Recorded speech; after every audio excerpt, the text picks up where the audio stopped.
మనకు sleep hygiene అంటే ఏంటి?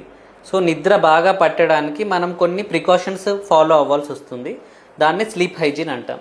సో ఈ ప్రికాషన్స్ ఏంటి అంటే, మనము ఆఫ్టర్నూన్ 3 తర్వాత జనరల్గా న్యాప్ తీసుకోకూడదు, ఎందుకంటే నైట్ స్లీప్ అనేది డిస్టర్బ్ అవుతుంది.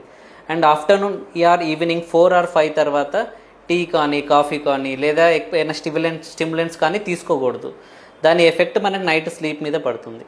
అండ్ నైట్ మీల్స్ అనేటివి మనకు పడుకునే 2 hours ముందే తీసుకోవాలి. అంటే అరౌండ్ 10 o'clockకి పడుకుంటారు అనుకుంటే 8 o'clockకి మనము మీల్స్ తీసుకోవాలి. అండ్ హెవీ మీల్స్ అవాయిడ్ చేయాలి నైట్ టైం. దీంతోపాటు మనకి డివైస్ ఎక్స్పోజర్, టీవీ కానీ ల్యాప్టాప్ కానీ ఫోన్ కానీ మనం 1 hour ప్రయర్ యూస్ చేయకూడదు. అండ్ డివైజెస్ మన బెడ్ మీదకి తీసుకెళ్ళకూడదు. అండ్ రూమ్ అనేది ఆప్టిమమ్ టెంపరేచర్ ఉండేలా చూడాలి. అండ్ బెడ్, పిల్లో, మ్యాట్రెస్ ఇవన్నీ కంఫర్టబుల్ ఉండేలా చూడాలి. అండ్ రూమ్లో ఏదన్నా లైట్ కానీ నాయిస్ కానీ ఎంటర్ కాకుండా జాగ్రత్తలు తీసుకోవాలి. సో దీంతో పాటు మనం స్లీప్ స్కెడ్యూల్ అనేది చాలా స్ట్రిక్ట్గా మెయింటైన్ చేయాలి వీకెండ్స్లో కూడా.